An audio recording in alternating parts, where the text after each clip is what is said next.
go. Well, it is time for Clay's Anatomy as Mike Clay joins us with his expert fantasy insight. Now, Mike, the matchup of the week pits two former MVPs against one another when Patrick Mahomes faces Lamar Jackson. And Lamar is coming off of, a pedestrian 18-point fantasy night on Monday.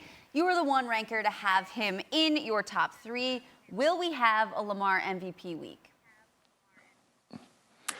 Yeah, I think so. I think he's going to bounce back in a big way. Look, yes, he did have a bit of a down week one, and he still had 86 rushing yards in that game. That's the equivalent of a little bit more than 2 passing touchdowns in fantasy. So, we know he does so much with his legs. It gives him a really high floor in fantasy, but he only had the 1 touchdown in week one. And keep this in mind.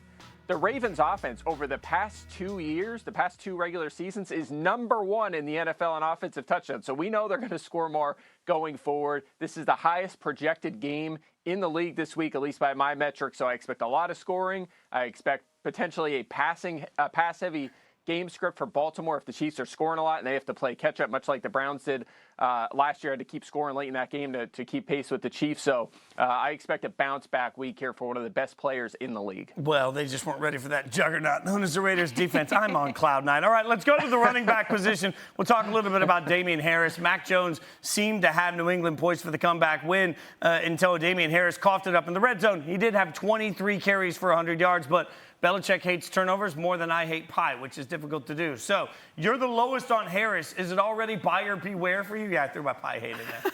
Wow. Yeah. Hold on. What? Pie what, is you're trash. defaming pie? Pie is pie's an abomination. Pie's gross. It's terrible. Listen, don't get me started on food. We could talk all day on food, but pumpkin pie, one of the best. So. Yeah, I don't care much for that. We might have to reevaluate our friendship. But anyway, let's talk a little Damien Harris because, look, I said last week, look, we're talking Patriots again. We don't know. It's such Bill Belichick's one of the best in the business for a reason. He always keeps us scratching our heads, confuses us, keeps the defenses thinking about what he may do next. And that's the case with the running back situation. And look, last week, Damien Harris had a big bulk of the carries. He had 23 carries for 100 yards in that game. He was only 28th in fantasy points. Why? He's not involved as a pass catcher. Only 11 routes and 3 targets in that game. It's nothing new. He had almost 140 carries and only 8 targets all of last season. It's just he's in that role that we've seen. Think about over the past decade. Lawrence Maroney, BenJarvus Green-Ellis, Stephen Ridley, LeGarrette Blount, Sony Michel. We know what they're going to do, right? They're going to get a bunch of carries, not get targeted in the pass game. That is James White's job. So it's always going to limit the upside of these running backs. And so that's why I was kind of down on him coming into this season, even though I like the player. It's going to continue to go that way moving forward. Plus, you have Ramondre Stevenson and J.J. Taylor looming. They're going to get some work at some point as well. So Harris, not a guy I'm super high on. All right, let's get to the wideouts. It was a bit of a tough go for the Bears offense in week one going against the Rams defense. Mike, you're the only ranker with Allen Robinson in the top 10 this week. Was week one just the Jalen Ramsey effect, and should we expect smooth sailing ahead?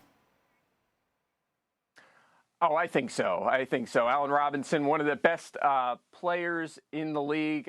Look, we thought he had a downgrade last week going up against Jalen Ramsey. It's the opposite this week going up against Cincinnati. And look, this guy, even though he had no catches against Ramsey, he had 11 targets in that game. He's still their clear #1. He's a feature target. He's been a top 10 fantasy receiver each of the past 2 years. And the Bengals had they upset the Vikings last week, but they'll have 59 fantasy points to their wide receivers. They're without Trey Waynes again. It's a good matchup for Robinson, who lines up all over the field. So like him a lot to bounce back. And you know what? I bet he likes pie too, because he's a good player, a smart guy, a good person. We all like pie. Anything pie can do, cake can do better. Let's go. Okay, Mike. On that note, thank you, Mike, for joining us for another edition of Clay's Anatomy. You got it.